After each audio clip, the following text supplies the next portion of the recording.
4 ఆవులు. అనగనగా రామాపురం అని గ్రామం. ఆ గ్రామంలో రామయ్య అనే ఒక రైతు ఉండేవాడు. ఆ రైతు దగ్గర 4 ఆవులు ఉండేవి. ఆ రైతు రోజు ఆ ఊరి చివరున్న పచ్చని మైదానానికి తీసుకెళ్ళేవాడు. ఆ ఆవులు ఎప్పుడూ కలిసిమెలిసి ఉండేవి. కలిసి గడ్డి మేయటం, కలిసి తిరగడం కూడా చేసేవి.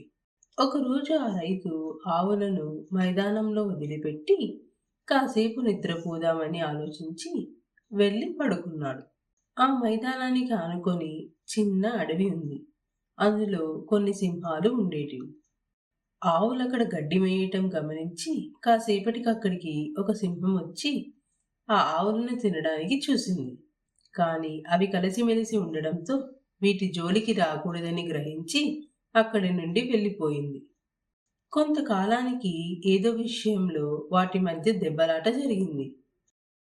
ఆ రోజు కూడా అవి మేతకు వచ్చాయి. వాటిని రోజూ గమనిస్తున్న సింహాలు ఆ రోజు ఆవులు విడివిడిగా మేత వేయడం గమనించాయి. ఇదే సరైన సమయం అని భావించి ఆ రైతు లేని సమయం చూసి వాటిపై దాడి చేసి తినేశాయి.